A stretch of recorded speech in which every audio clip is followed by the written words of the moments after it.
Howdy peeps, and welcome back to the channel for a good news kind of video. Nothing bad today, yay! So as some may be aware, recently a friend and former co-worker colleague decided they wanted to get out of the hobby, and for whatever reason decided that they were going to gift me their tanks and fish. So in here we have the fish. Well, some of. We have 4 black neons and a couple of rummy noses, and just hidden up there behind the filter is apparently a 12-year-old female bristlenose. Well, female, she's at that age and no bristles, gotta be. There were a pair of Opaline Gourami as well, but I have since rehomed those, as I didn't really have anywhere to put them. Well, anywhere suitable that worked. That worked for me, let's say that way. So they're currently in quarantine, doing okay. But also gave me the 2 tanks. So we have replaced the infamous Pleco grow out tub with what is a Tetra 54 litre. If I move myself down a bit so we can see inside. I might have to see if I can find some way of covering or blacking out the blue LEDs, because I'm really not a fan of blue light. But yes, so we just popped the wood, and well, the wood that was in the tub, the filters that were in the tub, and the heater that came with the tank in there. So fairly shortly we shall be having plecklets going in. It'll be quite possibly the older female that I've been given will go in here first to get things kick started, and then we'll start popping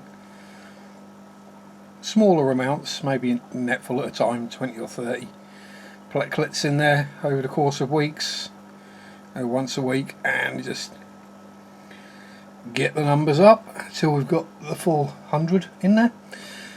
As you can see, looking at the filters with the totally Heath Robinson or Rube Goldberg, depending on which country you're from, have the filter mesh bags held onto the bottom of the filters, you know, media kind of bags, things you put your activated carbon in, held over the bottom with elastic bands.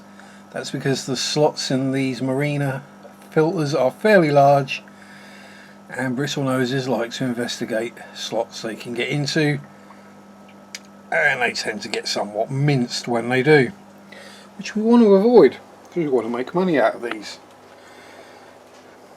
Oh, speaking of, if you're not aware, we did get some hot pink ram's horn snails with pearl shells, and we have baby snails, and if you look real close there you can see a cluster of eggs.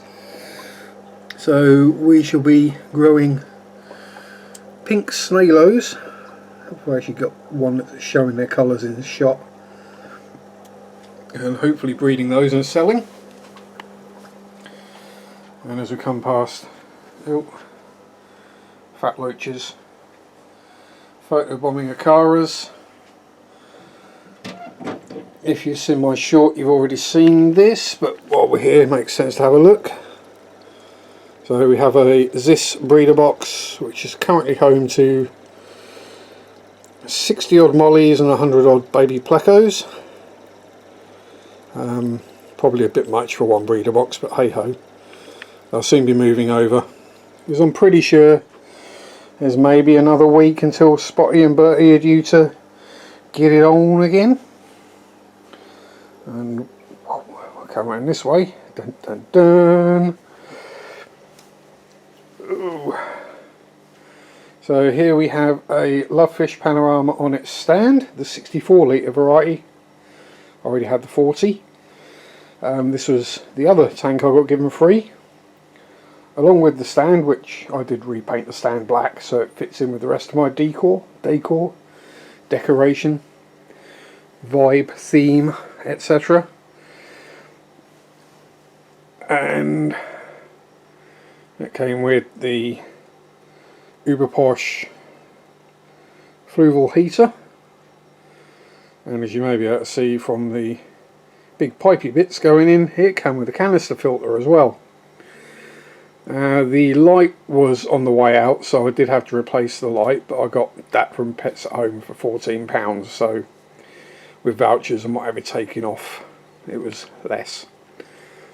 Well, it would have been if we hadn't have bought Tony Sticks at the same time. Tony Sticks being treats for the world's coolest bunny. The decor that I've given, we have used the wood in here that I was given with the tank. I wish I did my own wood, some pebbles, some KV bits, some plants and a cocoa hut. That is not the magical coconut hut of crib reproduction, but that's kind of the plan. So let's just open the cabinet. Obviously I didn't bother painting inside. So we have a Fluval 107. Seems fairly quiet. We're just running sponges and filter floss in there at the moment. That's probably what we'll continue to do. Yeah, we're getting some really bad glare and reflections. I have added an intake sponge onto the filter so that when we get baby fish, we don't then get them all sucked up into the filter. And you can also see I've painted the back of the tank black, which I think was a very good idea to hide the pipes, hoses and fittings, etc. for the canister filter. Now, what's going in there then, Sharp, is the question you're all asking. Or why don't I know people like that? Well, current thinking, and I know people are going to swear at me and go, you can't keep that in there, they need blah blah blah each. Go away. If you're one of them people, just go away, unsub, leave. Now, what we're going to be putting in here is hopefully a pair of Sunshine bristle noses, or the yellow flavour. Either blue-eyed or standard, don't know, depends what we find. Some Limia Perugiae, probably a small group, 3 to 5, then breed those in here. Then some kind of dwarf Apisto, so either a different flavour Crebensis or Apistogramma, perhaps Bolivian rams, as we've got the sand in there, it is ram friendly. And then some kind of bottom dweller, Corys, Coolie Loaches, something like that. I'm not determined on that yet. There will be something. If you've got any cool ideas for bottom dwelling species that might breed in a community tank that won't upset anyone else or try and eat anyone else, then stick them down in the comments section below.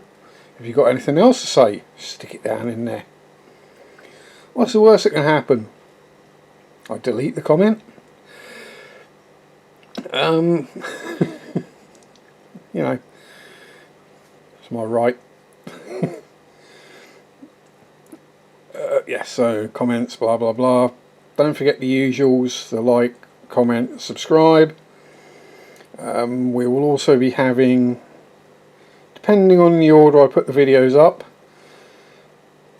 and yeah, I know you can see a reflection of my mattress and pillows. Yeah, depending on the order, we're going to have either this first and then that, but there will be a multi-part shop tour of my local fish store. Is a bit of selling it short. Fish, aquatics, reptiles, invertebrates, furries, featheries, indoor, outdoor, petting zoo, It's technically a fish shop that also sells virtually everything else under the sun, and is pretty much seen as a free zoo to visit by the local populace. Anyway, thank you for watching.